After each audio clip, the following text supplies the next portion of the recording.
10 کے گناہ معاف فرما دیتا ہے۔ تو یہ ہمیں غور کرنا ہے اور ہمیں جمعے کے دن کثرت سے درود پاک پڑھنا ہے۔ آئیے مل کر محبت کے ساتھ بآواز بلند درود پاک پڑھ لیں۔ صلو علی الحبیب صلی اللہ تعالی علی محمد صلی اللہ علیہ وسلم۔ قرآن پاک کی وہ آیتیں جس میں رب کریم نے مومنوں سے براہ راست بات کی ہے، مسلمانوں سے براہ راست بات کی ہے، اور فرمایا یا ایھا الذین آمنو، اے ایمان والو۔ وہ ہم نے انشاءاللہ سیریز کو لے کے چلنا ہے، اور ہم نے اس بیان کا یا اس ٹاپک کا نام رکھا ہے قرآن کی باتیں۔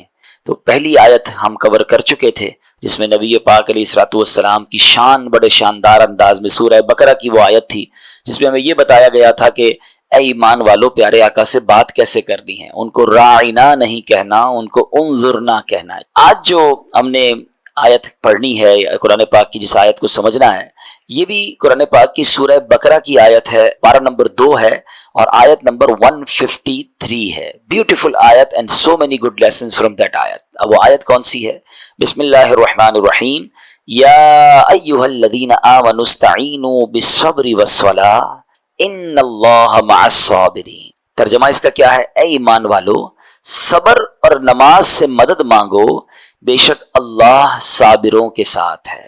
اب یہاں بہت خوبصورت باتیں ہمیں سیکھنی ہیں کہ صبر اور نماز سے مدد مانگو۔ قرآن ہمیں راستہ بتا رہا ہے کہ آپ کو ہیلپ چاہیے تو صبر اور نماز کے ذریعے آپ نے ہیلپ لینی ہے۔ اب اس کا مطلب یہ ہوا کہ عبادات کی ادائیگی، گناہوں سے رکنے اور نفسانی خواہشات پورا نہ کرنے پر صبر کیا جائے، اور نماز چونکہ تمام عبادات کی اصل ہے، اہل ایمان کی معراج ہے، اللہ اور بندے کے درمیان ایک بیوٹیفل کانٹیکٹ ہے، تو اس لیے اس سے بھی مدد طلب کرنے کا حکم دیا گیا ہے۔ یہ بھی یاد رہے کہ بدن پر باطنی اعمال میں سب سے سخت صبر ہے اور ظاہری اعمال میں سب سے مشکل نماز ہے۔ یہ بڑی اہم بات ہے۔ کچھ اعمال وہ ہیں جن کا تعلق دل سے ہوتا ہے، انسائٹ ہوتا ہے۔ انسائٹ اعمال میں سب سے مشکل کام کیا ہے؟ صبر کرنا۔ اور ظاہری عبادتوں میں، جسمانی عبادتوں میں سب سے مشکل کام کیا ہے؟ نماز پڑھنا۔ تو یہ 2 اہم کام دیے گئے کہ صبر اور نماز سے مدد چاہو۔ اچھا، اب ہم دیکھتے ہیں کہ صبر اور نماز سے مدد ملتی کیسے ہے، اور سرکار دو عالم صلی اللہ تعالی علیہ وسلم کا اس میں کیا معمول تھا، اب ذرا سنیے گا۔ اب نبی پاک علیہ الصلوۃ والسلام کا یہی معمول تھا۔ حضرت حذیفہ رضی اللہ تعالیٰ عنہ فرماتے ہیں، نبی کریم علیہ الصلوۃ والسلام کو جب کوئی سخت مہم پیش آتی تو آپ علیہ الصلوۃ والسلام نماز میں مشغول ہو جاتے۔ جب میں خود اس آیت کی کچھ دنوں پہلے تیاری کر رہا تھا تو بڑا ایک نیا، کہتے ہیں نا، نیا باب آنکھوں کے سامنے کھلا کہ یقیناً جب ہم پرابلم میں آتے ہیں ہم دعا بھی کرتے ہیں، ہم لوگوں سے بھی کہتے ہیں، مگر کیا ڈائریکٹلی ہم نماز کی طرف جاتے ہیں؟ حالانکہ قرآن نے ہمیں پرابلمز کا سولوشن کیا دیا ہے کہ صبر اور نماز سے مدد چاہو۔ اب آگے چلیں، حضرت عمر فاروق کا بھی یہی عمل تھا کہ کوئی مشکل درپیش آتی تو آپ رضی اللہ عنہ کو اگر کبھی اسلامی فوجوں کے آنے میں تاخیر پتہ چلتی، یعنی آپ چونکہ جنگوں کے لیے فوجوں کو روانہ کرتے تھے، بہت شاندار اسٹریٹجک پلانر تھے، تو اب فوج گئی اور ایکسپیکٹیشن یہ تھی کہ فلاں ٹائم کو واپس آ جائے گی۔ اس زمانے میں ٹیلی فون تو تھا نہیں، انٹرنیٹ تو تھا نہیں کہ لوکیشن شیئر ہو جائے گی یا کال آ جائے گی کہ سر ہم یہاں رکے ہوئے ہیں۔ اب ٹائم ہو جاتا اور فوج واپس نہ آتی نا، تو آپ اب اس کو کیا کرتے کہ اب پتہ تو نہیں کیا ہوا، ان کے ساتھ خیریت سے آ جائیں، تو آپ نماز میں مشغول ہو جاتے، نماز کے لیے کھڑے ہو جاتے۔ اب کیا ہمارے ساتھ کبھی ایسا ہوتا ہے کہ ہمارا بچہ کہیں گیا ہے، اس کی خبر نہیں آ رہی، یا کوئی چیز ہماری آنی ہے ابھی تک پہنچی نہیں ہے، یا کوئی اچھی نیوز نہیں آ رہی ہے، تو ہم کیا اس کے لیے نماز کی طرف جاتے ہیں؟ یہ نبی پاک کا ہمیشہ معمول رہا۔ حضرت عبداللہ بن محمد حنفیہ رحمۃ اللہ تعالی علیہ فرماتے ہیں کہ میں اور میرے والد ایک انصاری رشتہ دار کے پاس عیادت کرنے گئے۔ جب نماز کا وقت ہوا تو انہوں نے اپنے اہل خانہ میں سے کسی کو پکارا کہ اے لڑکی، وضو کا پانی لے آؤ اور ہمارے لیے نماز میں راحت پہنچاؤ، نماز پڑھ کر میں راحت پاؤں، جلدی سے وضو کا پانی لے آؤ۔ تو کہتے ہیں ہم نے ان انصاری شخصیت کے الفاظ پر بڑا تعجب کیا کہ نماز سے راحت کیسے ملتی ہے؟ تو انہوں نے کہا میں نے نبی پاک علیہ الصلوۃ والسلام کو فرماتے سنا ہے، اے بلال کھڑے ہو اور ہمیں نماز کے ذریعے راحت پہنچاؤ۔ It means نماز is relaxation for all of us. نماز is the way to solve your problem. آپ کو جب کوئی پرابلم آئے نا، آپ اللہ کی بارگاہ میں نماز کے لیے کھڑے ہو جائیں۔ مکروہ وقت نہیں ہے، آپ نوافل پڑھنا شروع کر دیں۔ آپ دیکھیں نماز ہیلپ کرے گی، آپ کی نماز سے آپ کے لیے راحتیں ہو جائیں گی۔ آپ کی حضرت عبد الرحمن بن عوف کتنے بڑے صحابی ہیں رضی اللہ تعالیٰ، یہ وہ صحابی ہیں کہ جو عشرہ مبشرہ میں سے بھی ہیں، and he was billionaire on that time. سب سے امیر صحابہ میں جو نام آتے ہیں وہ حضرت عثمان غنی اور حضرت عبد الرحمن بن عوف رضی اللہ تعالیٰ کے نام آتے ہیں. آپ کا ایک بار بے ہوشی غشی طاری ہوئی, ٹھیک ہے, انکانشیس ہو گئے آپ, تو آپ کی والدہ نے کیا کیا؟ آپ کی والدہ, لوگ سمجھے کہ آپ کی جان نکل گئی ہے, آپ کی والدہ مسجد کی طرف چل پڑی تاکہ وہاں جا کے نماز پڑھیں اور اس سے مدد حاصل کریں.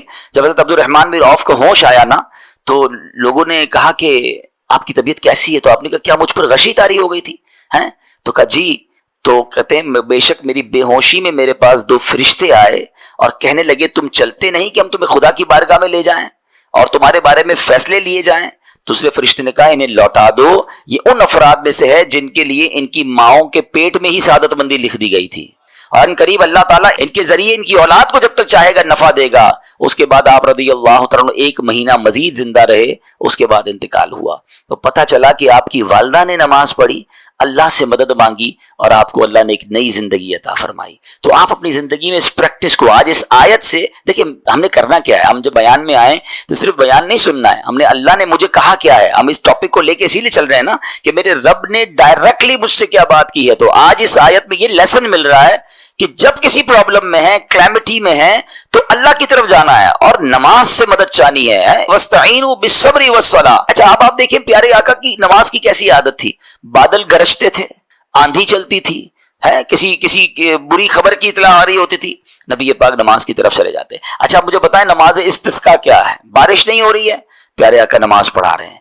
سورج گہن ہو رہا ہے, نبی پاک نماز پڑھا رہے ہیں. چاند گہن ہو رہا ہے, پیارے آقا نماز کی طرف. یعنی کس قدر اللہ کی طرف رجوع ہے. And whenever anything bad happen یا گوئنگ ٹو بیڈ ہیپن, ہونے والی لگ رہی ہے, کچھ بڑا ہونے والا ہے. ہمیں بھی تو خبریں آ رہی ہوتی ہے نا کہ بھائی کل بہت شدید بارش ہوگی, اللہ نہ کرے کوئی اور بری خبر ایکسپیکٹیشن ہے. آپ کو کاروبار میں کوئی ایسی خبر آنے کا ڈر ہے یا آپ کی کوئی شپمنٹ جاری ہے, واٹ ایور آپ چاہتے ہیں ہر چیز بہتر ہو جائے. قرآن نے فارمولا دیا نا, وَاسْتَعِينُوا بِالصَّبْرِ وَالصَّلَاةِ. اللہ نے ڈائریکٹلی مجھے اور آپ کو کہا ہے. تو from now on words make your practice کہ میں نے انشاءاللہ نماز سے مدد لینی ہے. اور آپ اپنی آنکھوں سے دیکھیں گے اور آپ اللہ سے عرض بھی کریں کہ اللہ تو نہیں قرآن میں کہا ہے مدد لے, میں نے کھڑا ہو گیا نماز کے لیے. تو نماز سے آپ نے مدد لینی ہے. اچھا اب اس کے بعد آیت کا جو سیکنڈ پارٹ ہے کہ صبر سے بھی مدد لینی ہے. اور آگے کیا فرمایا؟ ان اللہ مع الصابرین, اللہ صابروں کے ساتھ ہے. سبحان اللہ. اس کا مطلب یہ ہوا کہ اللہ تعالیٰ اپنے علم و قدرت کے ساتھ ویسے تو ہر کسی کے ساتھ ہے, لیکن یہاں صبر کرنے والوں کا خاص ذکر اس لیے ہوا تاکہ انہیں معلوم ہو جائے کہ اللہ تعالیٰ ان کی مشکلات کو دور فرما دے گا. مگر کرنا کیا ہے؟ صبر کرنا ہے. اچھا اب صبر کے بارے میں 2 باتیں بڑی اہم ہیں کہ صبر نارملی ہم جب بھی صبر کے بارے میں سنتے ہیں تو صبر ہم کہتے ہیں یار تکلیف آئی ہے صبر کرو. یقیناً یہ بھی صبر ہے, مگر صبر کی ایک اور قسم بھی ہے جو اس سے بھی سپیریئر ہے, جو اس سے بھی افضل ہے. اور وہ کیا ہے؟ گناہ کے لیے دل چاہے, حرام کے لیے دل چاہے, نفسانی خواہشات برا کام کروانا چاہ رہی ہیں اور بندہ اس پر صبر کرے. یہ صبر جو ہے نا یہ شریعت کو اور محمود ہے اور بڑا افضل ہے کہ انسان کو جی چاہے کہ فلاں گناہ کرنا ہے مگر وہ اس پر صبر کرے. اور دوسرا صبر وہی ہے جو ہم جانتے ہیں کہ کوئی مصیبت آ جائے, کوئی آفت آ جائے, کوئی ہمارا اللہ نہ کرے کسی سے لڑائی ہو جائے, ہمیں کوئی برا بھلا کہے, ہم اسے معاف کر دیں, صبر کریں. یا جسمانی تکلیف ہے, کاروبار میں پرابلم ہے, ہم اللہ کی رضا پر راضی رہیں. تو یہ 2 قسم کے صبر ہیں. اور جب کوئی بندہ صبر کرتا ہے نا تو قرآن و حدیث اور بزرگان دین کے اقوال سے میں آپ اس کے 10 فائدے بتانا چاہتا ہوں. میں کہتا جاؤں گا, آپ اللہ کے ذکر کی نیت سے سبحان اللہ بھی کہتے رہیں, جنت میں درخت بھی لگاتے رہیں. ٹھیک ہے. اللہ تعالیٰ صبر کرنے والوں کے ساتھ ہے. صبر کرنے والے کو اس کے عمل سے اچھا اجر ملے گا, صبر کرنے والے کو بے حساب اجر ملے گا. صبر کرنے والوں کی جزا دیکھ کر قیامت کے لوگ حسرت کریں گے. صبر کرنے والے رب کریم کی طرف سے درود و ہدایت اور رحمت پاتے ہیں. صبر کرنے والے اللہ کو محبوب ہیں. صبر آدھا ایمان ہے. صبر جنت کے خزانوں میں سے ایک خزانہ ہے. صبر کرنے والے کی خطائیں مٹا دی جاتی ہیں اور صبر ہر بھلائی کی کنجی ہے. اب آتے ہیں ان دونوں صبر کو تھوڑا سا ڈیفائن کرتے ہیں. ایک نفسانی خواہشات, گناہ کا جی چاہتا ہے, کیونکہ نفس ہے نا وہ تو ہر وقت موج مستی چاہتا ہے, وہ تو ہر وقت چاہتا ہے جناب بس یہ بھی کام کر لوں وہ بھی کر لوں. اب مجھے یہ دیکھنا ہے کہ میرا یہ کام اللہ کو راضی کرے گا یا رب کو ناراض کر دے گا. لیکن جو نفسانی خواہشات پر صبر کرتا ہے نا, گناہ سے اپنے آپ کو بچاتا ہے. قرآن کیا کہتا ہے؟ وَأَمَّا مَنْ خَافَ مَقَامَ رَبِّهِ وَنَهَى النَّفْسَ عَنِ الْهَوَىٰ فَإِنَّ الْجَنَّةَ هِيَ الْمَأْوَىٰ.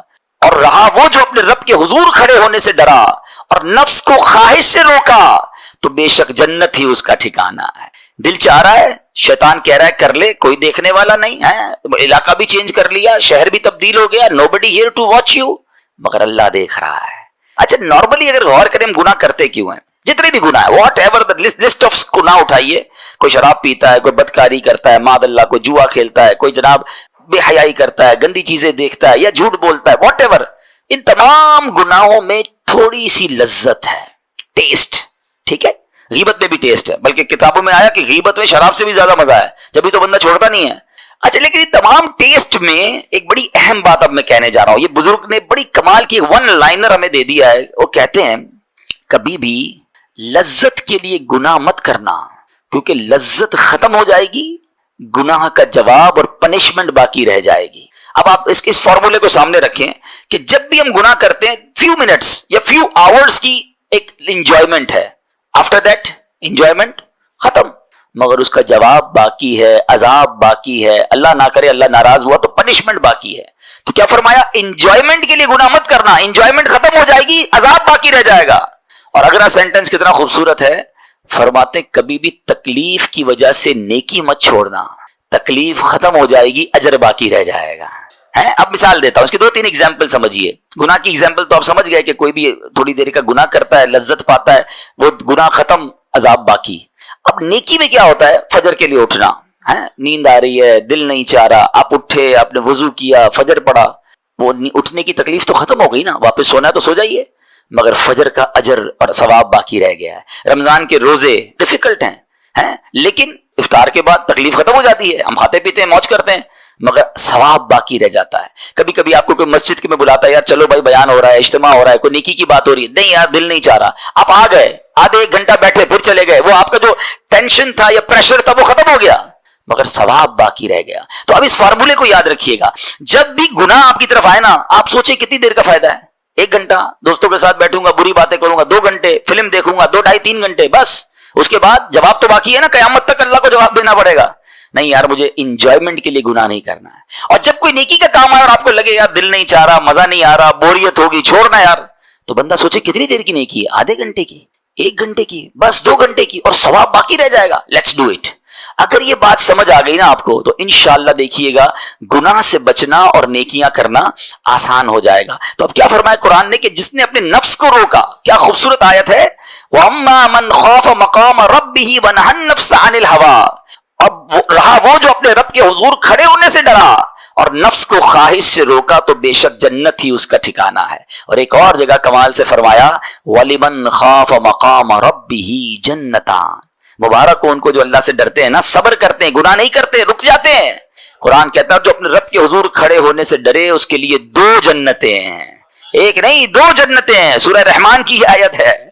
تو پتا چلا کہ نفس کو روکنا یہ آسان بھی نہیں ہے. ہاں دل بہت چاہتا ہے, مگر یہ صبر جو ہے نا, ان اللہ مع الصابرین کا جو معراج ہے, جو ٹاپ آف دا لسٹ صبر ہے, وہ یہ صبر ہے. اچھا اب آتے ہیں ایک اور صبر کی صورت, کہ اب آپ کو کسی نے غصہ دلا دیا, برا بلا کہا, یا آپ کے مزاج کے خلاف بات ہو گئی, اب آپ نے روکنا ہے اپنے آپ کو. اب غصے کا اظہار نہیں کرنا, لڑائی نہیں کرنی, گالی کا جواب گالی, اینٹ کا جواب پتھر, انگریزی کا مقولہ ہے نا ٹٹ فار ٹیٹ, جیسے کو تیسا نہیں, یہ ہماری شریعت ہمیں نہیں سکھاتی. اچھا آج کل کسی کو کہو نا یار آپ کیوں یار لڑائی کر رہے ہیں, بھائی میں جواب نہ دوں تو لوگ سمجھیں گے کمزور آدمی ہوں, مجھے اپنا روب بھی تو رکھنا ہے, میں بھی تو پتا چلے کون ہوں, اپنا بتاؤ تو صحیح کون ہوں. سچی بات پتہ ہے کیا ہے, جو ٹٹ فار ٹیٹ کرتا ہے, گالی کا جواب گالی سے دیتا ہے نا, وہ واقعی بتا دیتا ہے وہ کون ہے, وہ اپنا تعارف کروا رہا ہوتا ہے کہ یہ بھی ایسا ہے, میں بھی ویسا ہی ہوں. او بھائی. اچھا پھر ایک اور عجیب جملہ بڑا مشہور ہے آج کل, جناب ہم شریف کے ساتھ شریف ہیں, ہم بدماش کے ساتھ بدماش ہیں. مجھے آج تک سمجھ نہیں آئی یہ کون سا بٹن لگا ہوا ہے آپ کے اندر کہ شریف کے ساتھ آپ شریف ہو جاتے ہیں, بدماش آتا تو آپ بھی بدماش ہو جاتے ہیں. جناب والا, شریف آدمی شریف کے ساتھ بھی شریف ہوتا ہے, بدماش کے ساتھ بھی شریف ہوتا ہے. جب بھی تو وہ غلط آدمی اچھا ہوگا نا.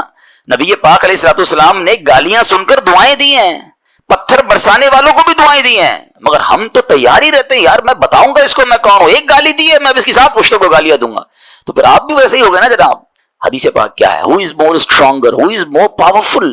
اللہ کے حبیب علیہ الصلوۃ والسلام فرماتے ہیں کہ بہادر وہ نہیں, یہ بخاری شریف کی حدیث ہے, بہادر وہ نہیں جو پہلوان اور دوسرے کو پچھاڑ دے, بلکہ بہادر وہ ہے جو غصے کے وقت اپنے آپ کو قابو میں رکھے. اصل بہادری یہ ہے. تو اگر آپ نے واقعی صبر سے مدد لینی ہے, ان اللہ مع الصابرین کا مجدہ لینا ہے, تو بدلے نہیں لینا ہے، معاف کرنا ہے. ذرا مل کر میرے ساتھ شب قدر کی دعا دہرائیے گا. اللہم انک عفو کریم تحب العفو فاعف عنی. اللہم انک عفو کریم تحب العفو فاعف عنی. اللہم انک عفو کریم تحب العفو فاعف عنی. What is the meaning؟ اس دعا کا معنی کیا ہے؟ اللہم انک عفو، اے اللہ تو معاف کرنے والا ہے، تحب العفو، معافی کو پسند کرتا ہے، فاعف عنی، اللہ مجھے بھی معاف کر دے. ہم کیا کہہ رہے ہیں اللہ سے؟ اللہ مجھے معاف کر دے اور میرے سارے اگلے پچھلے گناہ معاف کر دے. مگر دیر از اے کوسچن، آپ نے معاف کر دیا سب کو؟ بندہ کہتا نہیں، میں تو انتظار میں بیٹھا ہوں، میں تو موقع کی تلاش میں، بس موقع ملے پھر بتاؤں گا میں کون ہوں. ہاتھ میں آ نہیں رہا بندہ، ٹرائی کر رہا ہوں کسی جگہ آ جائے، بس کوئی اس کے پیسے ویسے آ جائیں، کوئی اس کا معاملہ میرے پاس آ جائے، بس پھر دیکھو کیا کرتا ہوں. بیٹھے اس انتظار میں بیٹھے بہت سارے لوگ، کمال ہے یار. یعنی دشمنیاں پالی ہوئی ہیں، رشتہ داریاں کاٹی ہوئی ہیں، دوستوں کے پاس جا نہیں رہے ہیں، میاں بیوی میں لڑائی ہے، ایک سوری کے لیے بیوی گھر بیٹھی ہے، وہ کہتی شوہر سوری کہتے تو میں آ جاؤں گی، شوہر کہتا ہے بیوی معافی مانگ لے تو میں لے آؤں گا. ارے بھائی کوئی بھی آگے بڑھ کے معافی کر لو بھائی، اللہ سے معافیاں مانگ رہے ہو، بندوں کو معاف کرنے کے لیے کوئی تیار نہیں ہے. مجھے خود بتائے نا یہ کیسی دعا ہے کہ اللہ تو مجھے معاف کر دے، میں نے کسی کو معاف نہیں کرنا. یہ بنتی ہے دعا؟ اللہ سے پتہ ہے کیا کہیں؟ اے اللہ میں نے بندہ ہو کر تیرے سارے بندوں کو معاف کر دیا ہے، تو سب سے بڑا معاف کرنے والا ہے نا، اللہ تو بھی مجھے معاف کر دے. Look at the way to talk, یہ مزہ ہے نا بات کرنے کا، پھر دعا کرنے کا لطف بھی آئے گا آپ کو. تو دشمنیاں نہ رکھیں، غصے پر قابو پائیں، معاف کریں. ایک حدیث سن لیجئے، لرزا دیتی ہے، ڈرا دیتی ہے. اللہ کے نبی علیہ الصلوۃ والسلام فرماتے ہیں جو رحم نہیں کرتا اس پر رحم نہیں کیا جاتا. حدیث کا خلاصہ ہے. اور جو معاف نہیں کرتا اسے معاف نہیں کیا جاتا. اب بتائیے ہم معاف کرتے ہیں؟ ہم رحم کرتے ہیں؟ ہم کہتے ہیں اللہ ہم پر رحم کرے، ہم کسی پر رحم نہ کریں. نہیں ہوگا رحم، پہلے اپنے اندر تو لائیے یہ باتیں. اب ایک آیت سنیے گا، اس کے تحت ایک واقعہ، اور پھر میں بیان کو کنکلوڈ کرتا ہوں. اللہ کریم ارشاد فرماتا ہے الذین ينفقون فی السراء والضراء والکاظمین الغیظ والعافین عن الناس واللہ یحب المحسنین. قرآن میں رب فرماتا ہے جو خوشحالی اور تنگ دستی میں اللہ کی راہ میں خرچ کرتے ہیں. یہ بڑی خوبصورت بات ہے، یہ غریب اسلامی بھائیوں کے لیے بھی مدنی پھول ہے. امیر تو خرچ کرتا ہے نارملی، غریب خرچ نہیں کرتا اللہ کی راہ میں. ہمارے قبلہ مفتی قاسم صاحب نے تفسیر قرآن صراط الجنان میں ایک بڑی پیاری بات لکھی. آپ کہتے ہیں پوری دنیا کے امیروں کا سروے کر لینا، ان کی جو پیسے بڑھنے کی ایک وجہ یہ بھی ہوتی ہے کہ وہ کہیں نہ کہیں چیریٹی کر رہے ہوتے ہیں، مدد کر رہے ہوتے ہیں. وہ مدد اور وہ نیکی ان کے پیسے بڑھا رہی ہوتی ہے. اور پوری دنیا کے غریبوں کا سروے کریں تو ان میں سے بڑی تعداد وہ جو خرچ ہی نہیں کرتی اللہ کی راہ میں. کہتے ہیں ہم کیا خرچ کریں، ہم تو غریب ہیں، ہم پر لوگ خرچ کریں. میں آپ کو فارمولا دے رہا ہوں اور یہ قرآن سے دے رہا ہوں. جو تنگی میں بھی اللہ کی راہ میں خرچ کرتے ہیں، جو خوشحالی میں بھی خرچ کرتے ہیں. آپ تنگی میں آپ روپیہ خرچ کریں، یہ نہیں کہتے آپ 10,000 روپے خرچ کریں، جتنی آپ کی حیثیت. یہ کاروبار ہے، آپ 1 روپیہ دیں گے اور آئے گا، آپ 10 روپے دیں گے اور آپ کسی نہ کسی نیکی کے کام میں خرچ کرتے رہیں، آپ غربت سے باہر آ جائیں گے. If you want to take out yourself from that problem، آپ آئیں اللہ کی راہ میں خرچ کرنا شروع کریں. قرآن کہہ رہا ہے کہ جو تنگی اور خوشحالی میں اللہ کی راہ میں خرچ کرتے ہیں. اور اگلا پارٹ کتنا خوبصورت ہے، فرمایا والکاظمین الغیظ والعافین عن الناس، فرمایا اور غصہ پینے والے اور لوگوں سے درگزر کرنے والے. انعام کیا ہے؟ واللہ یحب المحسنین، اور اللہ نیک لوگوں سے محبت فرماتا ہے. اور پھر ہاں زندگی میں کلیمٹیز، پرابلم، بیماریاں، مشکلیں، قرآن خود کہتا ہے کہ من قریب تمہیں آزمائیں گے. کبھی بیماری آئے گی، کبھی بھوک آئے گی، کبھی مال کم ہو جائیں گے، کبھی ڈسٹربنس آئے گی، خوف آ جائے گا. تو بی ریڈی فار دیٹ، صبر کرنا ہے، کیونکہ اللہ نے فرمایا وبشر الصابرین، صبر کرنے والوں کے لیے خوشخبری ہے. تو اللہ کرے کہ یہ بات ہمیں سمجھ آ جائے اور ہم اس آیت پر عمل کرنے والے بن جائیں تو زندگی بڑی آسان ہو جائے گی. یہاں ایک میں عقیدے کی بات بھی کلیریفائی کر دوں. کچھ لوگوں کو بعض اوقات کنفیوژن ہوتی ہے یا لوگ کنفیوژن کریٹ کرتے ہیں. مجھے ایک بات بتائیے گا کہ اللہ کیا کہہ رہا ہے وَاسْتَعِينُوا بِالصَّبْرِ وَالصَّلَاةِ، اے ایمان والو صبر سے اور نماز سے مدد چاہو. کیا صبر اور نماز خدا ہیں؟ بتائیے. نہیں ہے نا، اللہ تو نہیں ہے. ہم صبر اور نماز کی عبادت تو نہیں کرتے. تو جب قرآن کہہ رہا ہے کہ صبر اور نماز سے مدد مانگو تو غیر اللہ سے مدد مانگنے کا درس تو ہمیں قرآن دے رہا ہے. تو اس کا مطلب یہ ہوا کہ اللہ کے سوا کسی چیز سے یا کسی شخصیت سے مدد لینے کا مقصد یہ نہیں ہوتا کہ ہم اس کی عبادت کر رہے ہیں. اگر آج کے دور میں کوئی اللہ کے نبی سے کہتا ہے کہ یا رسول اللہ انظر حالنا، یا بھر دو جولی میری یا رسول اللہ، تو یہاں کوئی شرک کی بات نہیں ہے. کیونکہ یہاں یہ نیت نہیں ہے کہ ہم ان کو خدا مان رہے ہیں، یا یہ بھی نیت نہیں ہے. ایک بات ایک عقیدہ کلیئر کر دیتا ہوں، پوری دنیا میں عاشقان رسول کا یہی عقیدہ ہے کہ کوئی نبی، کوئی صحابی، کوئی ولی اپنی اپنی طرف سے کسی کو کچھ نہیں دے سکتا، وہ سب رب کے محتاج ہیں، اللہ کسی کا محتاج نہیں ہے، جو اللہ کا ہے وہ اس کا اپنا ہے۔ ہاں اللہ نے اپنے مخصوص